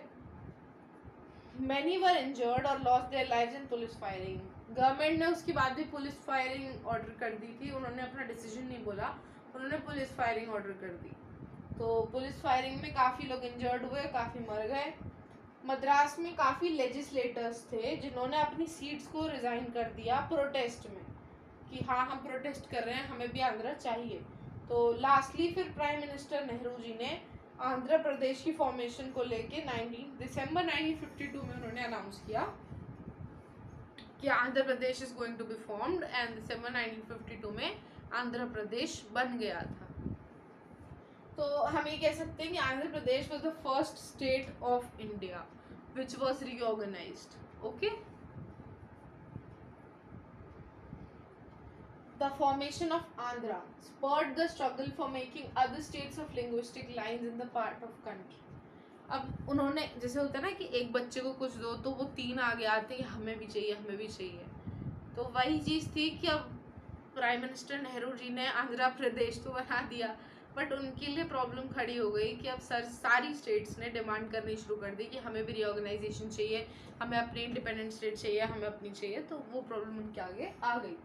These struggles forced the central government into appointing a state reorganization commission in 1953 to look into the question of redrawing of the boundaries of states. तो अब जब इतनी सारी डिमांडें खड़ी होंगी तो कुछ तो करना पड़ेगा ना प्राइम मिनिस्टर को भी। तो स्टेट रीऑर्गेनाइजेशन कमीशन अपॉइंट किया फिर प्राइम मिनिस्टर ने। 1953 में ये कमीशन अपॉइंट हुई थी और इन्होंने फिर क्वेश्चन के अंदर देखा कि बाउंड्रीज को कैसे ड्रॉ किया जाए, लैंग्वेज के बेसिस पे, कल्चर के बेसिस पे, इकोनॉमिक कंडीशंस के बेसिस पे। तो ये काम इस कमीशन का था, स्टेट रीऑर्गेनाइजेशन कमीशन। ठीक है, the commission in its report accepted that the boundaries of the state should reflect the boundaries of different languages. Commission ने बोला, कमीशन ने जब सर्वे वगैरह किए होंगे, ढूंढी सारी चीज़ें, रिपोर्ट्स वगैरह, तो उन्हें भी लास्ट में यही मिला जो लोगों की डिमांड थी कि लैंग्वेज के बेसिस पर इंडिया की स्टेट्स डिमार्केट होनी चाहिए। तो लैंग्वेज के बेसिस पर ही बननी थी। तो उन्होंने ये लिखा था कि स्टेट जो बनेगी, बाउंड्री स्टेट की, वो उस हिसाब से बननी चाहिए कि वो जो बाउंड्रीज हैं वो लैंग्वेजेस की बाउंड्रीज भी नजर आनी चाहिए। On the basis of its report, the State Reorganization Act, which was passed in 1956, State Reorganization Commission बनी 1953 और State Reorganization Act was passed in 1956 और उसके बाद जब ये एक्ट पास हो गया था पार्लियामेंट में, उसके बाद क्रिएशन हुई 14 स्टेट्स एंड 6 यूनियन टेरिटरीज। तो सबसे पहले आज हम 27 स्टेट्स हैं और अराउंड 7 यूनियन टेरिटरीज हैं हम लोग। बट उस टाइम पर जब इनिशियली इंडिया इंडिपेंडेंट हुआ था तो 1956 में 14 स्टेट्स और 6 यूनियन टेरिटरीज बनी थी। The linguistic states were also seen as more democratic. अब जब लिंग्विस्टिक स्टेट्स बन गई थी तो लोगों को लग रहा था कि अब ज़्यादा डेमोक्रेसी है और अच्छा लग रहा था लोगों को, मतलब मीन्स लोग, people were satisfied. Now it is more than 50 years since the formation of linguistic states. Linguistic reorganization also gave some uniform basis to the drawing of state boundaries. It did not lead to the disintegration of the country as many had feared earlier. On the contrary, it strengthened the national unity. जो India के popular leaders ने affair किया था वो afraid थे इस चीज़ के लिए कि इंडिया की यूनिटी टूट जाएगी, ख़राब हो जाएगी, सब कुछ गड़बड़ हो जाएगा। अब 50 साल से ज़्यादा हो गए हैं रीऑर्गेनाइज हुए इंडिया की स्टेट्स को, बट आज भी वो सब डेमोक्रेसी के साथ ही चल रहे हैं और यूनाइटेडली वर्क कर रहे हैं। तो they were now very much satisfied कि जिस चीज़ का डर था उससे बिल्कुल ऑपोजिट हुआ और लैंग्वेज के बेसिस पे टेरिटरी बना के हमने बहुत अच्छा काम किया और उससे नेशनल यूनिटी इंडिया की बल्कि स्ट्रेंथन हो गई rather than it was going to be weak. when we say that India adopted democracy, it does not simply mean that India embraced a democratic constitution, nor does it merely mean that India adopted the format of elections. जब हम बोलते हैं कि India ने democracy adopt करी तो हम सिर्फ ये बात नहीं बोलते हैं इस चीज़ में कि इंडिया ने एक डेमोक्रेटिक कॉन्स्टिट्यूशन अडॉप्ट किया, ना ही हम सिर्फ ये चीज़ बोलते हैं कि इंडिया ने फॉर्मेट ऑफ इलेक्शंस अपॉइंट किया, अडॉप्ट किया, बल्कि आफ्टर पॉपुलर एजिटेशन हम लोग बोलते हैं, हम लोग सिर्फ यही नहीं बोलते हैं कि इंडिया ने एक डेमोक्रेसी अडॉप्ट करी है जिसमें इंडिया ने एक डेमोक्रेटिक कॉन्स्टिट्यूशन अडॉप्ट किया, इंडिया ने अडॉप्ट किया एक फॉर्मेट ऑफ इलेक्शंस, बल्कि हम भी बोलते हैं कि इंडिया इज़ अ यूनियन। तो जितनी भी स्टेट्स हैं हमारे यहाँ पर आज और उस टाइम पर भी थी, वो सबको यूनियन बोला जाता है। इससे एक नेशनलिज्म की पावर बनी रहती है कि हाँ इतना बड़ा नेशन है और वो टुगेदर है। तो वो ये एक बहुत बड़ा वी कैन से इंडिया आज की भी और जो पहले थी वो एक बहुत बड़ा सिंबल है पूरे वर्ल्ड के लिए कि इतनी बड़ी कल्चरल डाइवर्सिटी, रिलीजन्स, लैंग्वेजेस, सब चीज़ों को अकोमोडेट करना इतने छोटे से एरिया में और उन सबको मेंटेन रखना सबसे बड़ी बात है। एंड दैट्स टू उस चीज़ के लिए हम अपनी गवर्नमेंट को रिस्पॉन्सिबल समझते हैं। तो hats off to the government of India जो आज तक इंडिपेंडेंस से लेके आज तक इंडिया को इतने अच्छे से रन करते आ रहे हैं कि इतनी सारी प्रॉब्लम्स के बाद भी India is still a union and I hope India will be a union for coming all the years. So yes, India is a union. तो हम सिर्फ एक कॉन्स्टिट्यूशन अडॉप्ट करके नहीं बैठे हैं डेमोक्रेसी के लिए, but yes India is a union. तो इंडिया एक ग्रुप है। अब हम लास्ट में आते हैं क्रिएशन ऑफ न्यू स्टेट्स पे, जो आंध्र प्रदेश 1952 में बना था दिसंबर में। उसके आगे भी कुछ फर्दर मोर जब कंट्री चलती रही पर थोड़ी थोड़ी डिमांड्स उठी थी बीच में, और डिमांड्स आज तक भी उठ रही हैं। तो थोड़ी बहुत प्रॉब्लम्स तो हर जगह है। Creation of new states after a popular agitation the states of Maharashtra और गुजरात वो क्रिएटेड इन 1960। तो महाराष्ट्र और गुजरात कब बने? 1960 में महाराष्ट्र और गुजरात बन गए थे। In Punjab also there were two linguistic groups. Punjab में दो लिंग्विस्टिक ग्रुप्स थे, एक हिंदी स्पीकिंग और एक पंजाबी स्पीकिंग। तो Punjabi speaking people demanded a separate state but it was not granted with other states in 1956। जब 1956 में स्टेट रिऑर्गेनाइजेशन कमीशन एक्ट 1953 में बना था कमीशन, स्टेट रिऑर्गेनाइजेशन कमीशन का एक्ट जो था वो 1956 में पास हुआ। 14 स्टेट्स और 6 यूनियन टेरिटरीज बनी इंडिया में, बट उस टाइम पर पंजाब को स्टेटहुड नहीं मिला।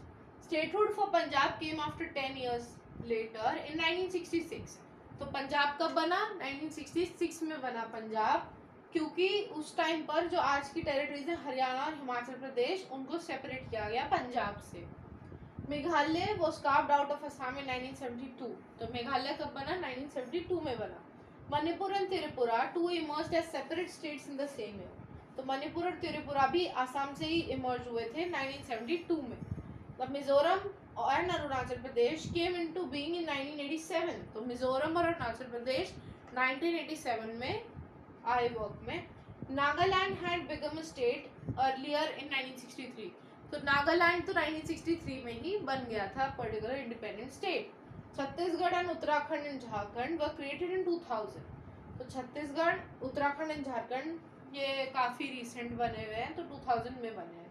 Telangana has emerged as a new state on 2 June 2014। ये तो हम सब जानते ही हैं, हमारे सामने की बात है। The state reorganisation commission has not come to an end. There are many regions in the country where there are movements demanding separate and smaller states. These include Vidarbha in Maharashtra, Harit Pradesh in western region of Uttar Pradesh, and northern region of West Bengal. तो अभी भी इतनी reorganisation के बाद भी अभी भी demands उठ रही हैं। हरित प्रदेश यूपी में डिमांड हो रहा है, नॉर्दर्न साइड में यूपी में, वेस्ट बंगाल में भी लोग डिमांड कर रहे हैं कि हमें एक स्मॉलर स्टेट चाहिए, और विदर्भा महाराष्ट्र में भी डिमांड हो रही है। तो अभी भी डिमांड्स तो उठ रही हैं, बट यस डिमांड्स तो उठती रहेंगी। इतनी कल्चरल डाइवर्सिटी है इंडिया के अंदर, थोड़ी बहुत डिमांड्स तो उठेंगी फॉर श्योर, बट उन चीज़ को परफेक्टली हैंडल करना is the work of Indian government. तो we should have a delightful and a very respectful view towards the Indian government that they are maintaining India since last so many years, even after such big problems. तो India में काफ़ी अच्छा phase भी रहा है, काफ़ी बुरा phase भी रहा है। आगे जब हम पूरी बुक कंप्लीट कर लेंगे उस टाइम पे हमें समझ आएगा। बट येस, इंडियन गवर्नमेंट ने बहुत हार्ड वर्क किया है इंडिया को इस मुकाम पर पहुंचाने में। तो we as youth should be carrying the responsibility on our shoulders to make India and sustain India the way our leaders have given to us. तो this is our responsibility as being the youth of coming India. तो हम लोगों को India को और बहुत आगे बढ़ाना है और इंडिया को इतनी लेवल पे ले जाना है कि हाँ we can compete at the world level.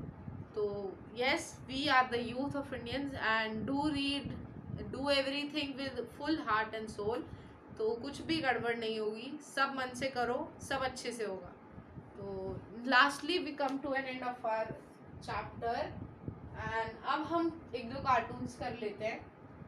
ये भी दो कार्टून है काफ़ी इंपॉर्टेंट और ये रीऑर्गेनाइजेशन के ऊपर ही। तो पहला तो ये कार्टून है, इसमें ये जिनी है, ये आप अपनी बुक में देखना है आपको क्लियर दिखेगा। तो ये जिनी है जो कोशिश कर रहा था बाहर आने की। ये हमारे 3 लीडर्स हैं, इसमें से एक फरुखुद्दीन अली अहमद है जिन्होंने इमरजेंसी इम्प्लीमेंट की थी, और भी 1-2 लीडर्स हैं। ये जिनी है, ये स्टेट रीऑर्गेनाइजेशन कमीशन दिखाई जा रही है। तो ये कोएक्सिंग द जिनी बैक, कोएक्सिंग मतलब जिनी को वापस अंदर डालने की कोशिश हो रही है। 5 नवंबर 5 फरवरी 1956 asked if the state reorganization commission could contain the genie of linguism। तो स्टेट रीऑर्गेनाइजेशन कमीशन ने पूछा था 1956 में 5 फरवरी को कि लिंग्विस्टिक बेसिस पर स्टेट्स बन सकती हैं। तो वो तभी पूछा गया था जब, जैसे कि मैंने आगे अभी पहले आपको पढ़ाया कि 1956 में स्टेट रीऑर्गेनाइजेशन एक्ट भी पास हुआ था। तो ये चीज़ें पूछने के बाद ही हुआ था। तो उसी चीज़ को डिपिक्ट किया जा रहा है कि वो जब पार्लियामेंट के पास एक्ट गया था, पास हुआ, तो वो चीज़ दिखाई जा रही है कि स्टेट रीऑर्गेनाइजेशन कमीशन ने लिंग्विस्टिक बेसिस पर स्टेट्स बनाने के लिए कैसे चीज़ें की थी। तो ये लीडर्स दिखाए जा रहे हैं जो पार्लियामेंट को रिप्रेजेंट कर रहे हैं। ये हमारे नेहरू जी, हमारे prime minister. Struggle for survival 26 जुलाई 1953 में क्या हुआ था, स्टेट रीऑर्गेनाइजेशन कमीशन अपॉइंट हुई थी जो कि हमारे प्रेसिडेंट प्राइम मिनिस्टर ने अपॉइंट की थी। Captures the contemporary impression of the demand for linguistic states. तो ये डिमांड थी लिंग्विस्टिक स्टेट्स की। अब इसमें विशाल आंध्रा देख लो, ये यहाँ पे पोटी श्रीमुल्लू समझ लो इन्हें, because he was the Congress leader, इन्होंने ये पूरा मूवमेंट लेड किया था। ये गुजरात की डिमांड आ रही है, जो कि गुजरात कब बना, 1960 में बना। महाराष्ट्र भी 1960 में बना, आंध्र प्रदेश बना दिसंबर 1952। और ये संयुक्त कर्नाटका की डिमांड आ रही है, बिरहन महाराष्ट्र की डिमांड आ रही है। तो ये सब ये हमारे कार्टून्स थे। अब हम आगे आते हैं। तो ये दो हमारे मैप्स हैं जो आपकी बुक में हैं, मैंने आपकी बुक से ही निकाला है। हम उत्तराखंड नहीं देख रहे, हम ये हिमाचल प्रदेश दिख रहे हैं।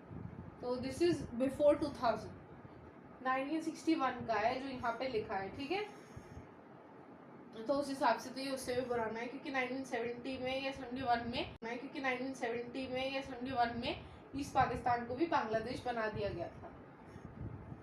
तो आप देख सकते हो कैसा था, ये अपनी बुक में चेक कर लेना, बुक का ही मैप है ये। और ये आता है बिफोर पार्टीशन। तो जो येलो कलर में है वो ब्रिटिश इंडिया है, जितना भी जहाँ पर ब्रिटिश रूल कर रहे थे डायरेक्टली, और जो ब्लू कलर में वहाँ पर राजा बैठे थे। तो आप देखो कि बहुत बड़ा रीजन तो इंडिया के राजाओं के पास ही था। तो ब्रिटिश ने रूल किया है और इसी से रूल वो करते चले गए। एक टाइम था जब पूरे इंडिया पर ब्रिटिश रूल कर रहा था। तो ये प्रिंसली स्टेट्स में राजा बैठे थे, but they were on the condition of British. तो यही रीजन था कि बिना ब्रिटिश के बैठे हुए भी सारा रूल ब्रिटिश कर रहे थे। So yes, now we come to the end of our session. आज का लेक्चर आई थिंक थोड़ा लेंदी होगा, बट पूरा चैप्टर कंप्लीट तो करना ही था। अब next session I am going to come with the tips and tricks. I hope आप लोगों ने पिछली वीडियो देखी है, तो अब आप इसे भी कंप्लीट करिए। और डू रीड द एनसीईआरटी, मैंने यहाँ भी लिखा है, मैं हर सेशन में बोलती हूँ, प्लीज़ एनसीईआरटी को रीड करो। यूथ की रिस्पॉन्सिबिलिटी अपने शोल्डर्स पे लेनी है, तो become responsible for yourself first, and then you will be able to crack everything in your life and become successful person. तो हर चीज़ को मन से करो और सब चीज़ें अच्छी होंगी, पूरे होल हार्टेडली करो काम को। एनसीईआरटी को रीड करना है इस चैप्टर के लिए। मैं अगले सेशन में, अगले लेक्चर में, अगली वीडियो में टिप्स एंड ट्रिक्स लाती हूँ तुम लोगों के लिए, बिकॉज तुम लोग के हाफ ईयरलीज काफ़ी पास होंगे। तो आई होप अगर आप में से किसी को डेट शीट मिल गई हो तो कोशिश करके मुझे भेजना या कमेंट कर देना वीडियो में, तो मुझे डेट शीट पता चल जाए तो मैं थोड़ा बहुत उस हिसाब से काम शुरू कर दूँ अपना। तो yes, this was all for today. Do read the NCERT, and now I'll be giving you the link for Google form, which is your test for this chapter very soon. Might be tomorrow or day after tomorrow you'll be getting that. So be ready for it. उससे पहले आप दोनों parts को revise कर लो, अच्छे से run कर लो. अब मेरी वीडियो देखने के बाद अपने टीचर का जो मटेरियल है उसको रीड करो, और फिर मैं गूगल फॉर्म डाल देती हूँ, वो कर लो, तो you will be well prepared. इतना रिवीजन के बाद आई थिंक आप लोगों को अच्छे से चैप्टर समझ में आ जाता होगा. तो मैं अपनी तरफ से पूरा कोशिश कर रही हूँ आपको हर चीज़ देने की. अभी जैसे ही मैं हाफ ईयरली के सिलेबस के आसपास पहुँचूँगी तो I will give you worksheet. जहाँ तक मैं चैप्टर्स करा पाती हूँ उतनी वर्कशीट तो मैं ज़रूर दूँगी आप लोगों को डॉक्स के फॉर्म में. तो आप जैसे भी रिप्लाई करना चाहो मुझे कमेंट्स में या जैसे भी करना चाहो, तो मैं ये नहीं चाहती कि आप पूरा लिखो बैठो और मुझे मेल करो या कुछ भी. आप मुझे कमेंट्स में भी लिख के बता सकते हो. शॉर्ट में लिख दो, एक्सपैंड तो आप लोग कर लेते हो. तो yes, that was all for today. This side the studious girl signing off for today and coming very soon with the video for tips and tricks for you all. So please do like, share, subscribe and comment down below. And subscribe to the channel, press the bell icon so that you get the notifications as soon as I upload the lecture. So please be ready with your queries and concerns in tips and tricks session. I'll be coming very soon live as soon as I hit 50 subscribers. So do support me in aiming to educate the world. This side the studious girl signing off. Thank you very much and do support my channel. The link to the presentation will be present in the description box, so please do support. Thank you very much. The studious girl is signing off.